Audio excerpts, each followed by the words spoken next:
YSRCP party 5 సంవత్సరాలలో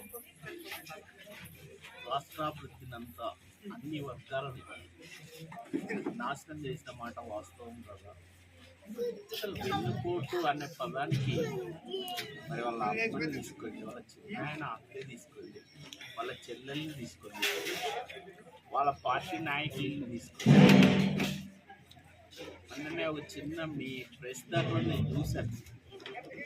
కార్యకర్తకి వెన్నుపోటు దినోత్సవము జరుపుతున్నాము, మేము రండి అని ఫోన్ చేశాను.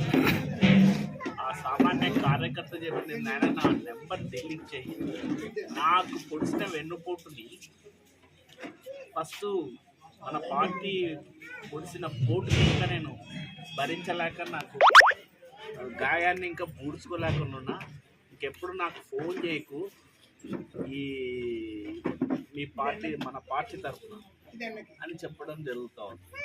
అంటే దీన్ని బట్టి అర్థమవుతున్నది ఏంటంటే వైసీపీ పార్టీ ఈరోజు ప్రజలలో 164 సీట్లు, తెలుగుదేశం పార్టీకి బీజేపీ ఇచ్చి ఈరోజు కేంద్ర ప్రభుత్వ సహాయ సహకారాలతో డెవలప్మెంట్ కనపడడం లేదా వాళ్ళకి? ఎక్కడ రోడ్స్ ఏమన్నా ఎప్పుడన్నా వాళ్ళు రోడ్స్ వేసారా? మరి ఎక్కడన్నా డ్రింకింగ్ వాటర్ గురించి పట్టించుకున్నారా? లేకపోతే ఎక్కడన్నా పరిశ్రమల గురించి ఆలోచించారా? లేకపోతే డిఎస్సి ఆలోచన చేశారా? పింఛను సామాన్య వృద్ధులకు ఇచ్చే పింఛను వాళ్ళు ఎంత పెంచినారు? మేము 2000 ఇస్తే 750 మాత్రం పెంచాం. మేము 4000 రూపాయలు ఈరోజు చేసి వృద్ధులకు అందిస్తాం. కనపడడం లేదా అభివృద్ధి? మరి ఎన్ని ఇండస్ట్రీస్ని ఈరోజు మన కర్నూలునే తీసుకుంటే ఓర్వకల్ని హబ్బుగా చేసుకుంటాం. అనేక పరిశ్రమలు ఈరోజు స్టార్ట్ చేయబోతాం. అక్కడ ఓర్వకల్ విమానాశ్రయం ఎవరి ప్రభుత్వంలో స్టార్ట్ అయిందో మీకు తెలియదా? ఆ శిలాఫలకాన్ని మీరు పక్కకు దొప్పి మేము తయారు చేసిన ఎయిర్పోర్ట్ని మీ పేరు వేయించుకోవడము ఎంత మాత్రం ధర్మమైన ఆ రోజు మేము ప్రశ్నించాం.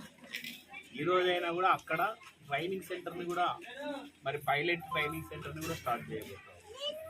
ఏదైతే ఇది రాజధాని చేస్తామన్నారు, న్యాయ రాజధాని అనేదానికి ఎక్కడ డిక్షనరీలో పదం లేదు, అయినా చేస్తారు. కానీ న్యాయ రాజధాని ఎక్కడ చేశారు? మేము ఇక్కడ బెంచ్ ఇచ్చాం. మరి ఇంకా వైజాగ్ రాజధాని చేస్తాం, అక్కడ ఉన్న భూములన్నిటిని కబ్జా చేస్తాం. మళ్ళీ మేము ఆ భూములన్నిటిని ప్రజలకు ఎట్లా ఉపయోగపడాలి, వాళ్ళు కట్టిన బంగ్లాలు, ఈయన ఉండడానికి కట్టిన బంగ్లాలు కొన్ని వేల కోట్ల రూపాయలు దుర్వినియోగం చేయడం, అది తిరిగి వాటిని ప్రజలకు ఎట్లా ఉపయోగపడేలాగా చేయాలనేది ఆలోచనలో పడ్డాం. ఏకైక రాజధాని అమరావతి అని, అమరావతికి ప్రధానమంత్రి ద్వారా మళ్ళీ శంకుస్థాపన చేయించి ఆ పనులు ప్రారంభం చేయించి కొన్ని వేల కోట్ల రూపాయలని ఈ రాష్ట్రానికి తీసుకొని మరి ఎవరు వచ్చి చూసినా కూడా పనులు జరుగుతాం. మరి ఎక్కడ అభివృద్ధి ఎక్కడ ఆగిపోయింది? ఏదైతే మేము పాదయాత్రలో కానీ మా సీఎం చంద్రబాబు నాయుడు గారు కానీ యువనేత లోకేష్ బాబు గారు చెప్పిన విషయాలు కట్టుబడ్డారు. అన్ననే మహానాడు తీసుకుంటే 6 తీర్మానాలు ఈ రాష్ట్ర అభివృద్ధి కోసం. ముఖ్యంగా యువశక్తి నిర్వీర్యం కాకూడదు, స్త్రీ శక్తి నిర్వీర్యం కాకూడదు, మరి అట్లాగే రైతాంగం నిర్వీర్యం కాకూడదు అనే మొత్తం మీద ఈ రాష్ట్రాభివృద్ధి కోసం ఉపయోగపడే 6 తీర్మానాలని తీసుకోవడం జరుగుతుంది.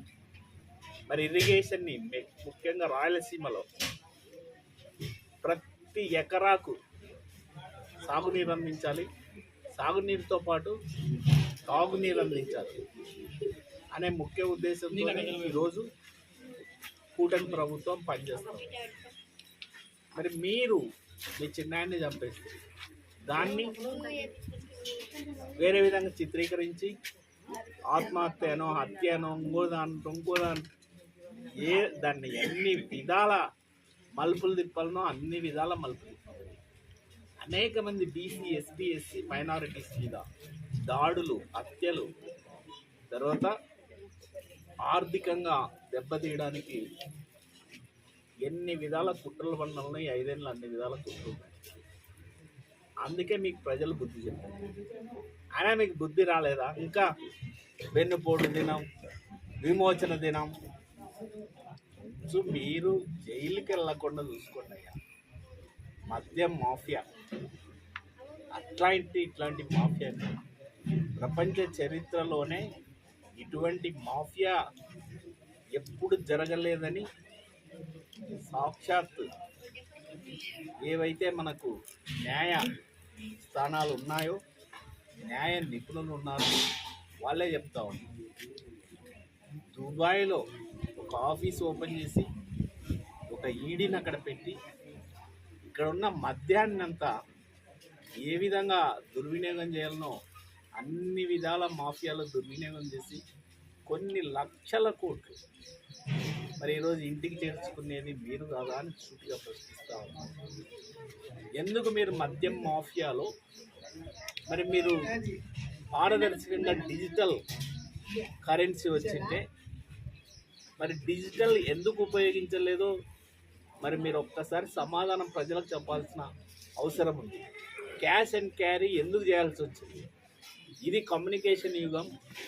అంత ప్రధానమంత్రి గారు సాక్షాత్తు ఇది డిజిటల్ యుగం పెడితే ఏది జరిగినా కూడా ప్రజలకు పారదర్శకంగా ఉంటుంది, ఆ ట్యాక్స్లు ప్రభుత్వానికి చేరుతాయి, ప్రభుత్వం ద్వారా పేద ప్రజలకు అందాల్సింది అందుతుందని చెప్పడం జరిగింది. కానీ డిజిటల్ కరెన్సీ ఎందుకు పెట్టలేదు? మీరు ఆలోచన చేయగలుగుతారని సూటిగా జగన్మోహన్ రెడ్డి కానీ ఈ రాక్షస ప్రభుత్వాన్ని కానీ